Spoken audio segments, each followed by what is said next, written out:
ku dhis noloshaada qodobadan soo socda. Waxaa jira dad ku maqli kara adigoo ku hadlaya kumanaan eray haddana aan ku fahmeyn.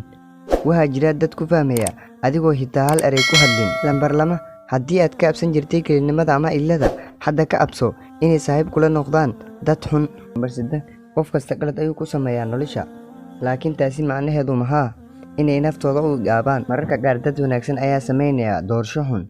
Micnaheedu maha in ay hun yihiin, micnaheedu waa in ay bani aadam yihiin.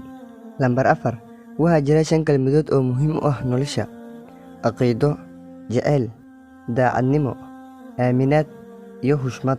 Haddii ay noloshaada ka maqan yihiin, ku dhaqan kelmadahan, wax badan baa kaa dhiman. Lambar 5, u isticmaal codkaaga naxariis.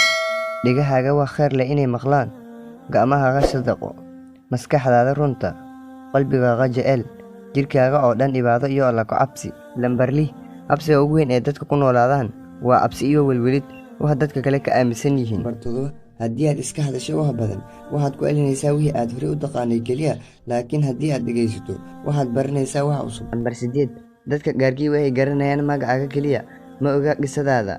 Waxay arki karaan dhool caddeyntaada keliya, ma oga hanuunkaaga. Waxa ay la yaabaan aamusnaantaada, ma oga wax maskaxdaada ka guuhaya. Waxay akhrin karaan qoraal aad soo qortay, laakiin ma oga waqtiga aad ku lumisay. Lambar 9, waxaa jira 2 nooc oo daal ah. Mid waa daal hurdo iyo nasasho aad u baahan tahay, midna waa daal nabad iyo nolol aad u baahan tahay.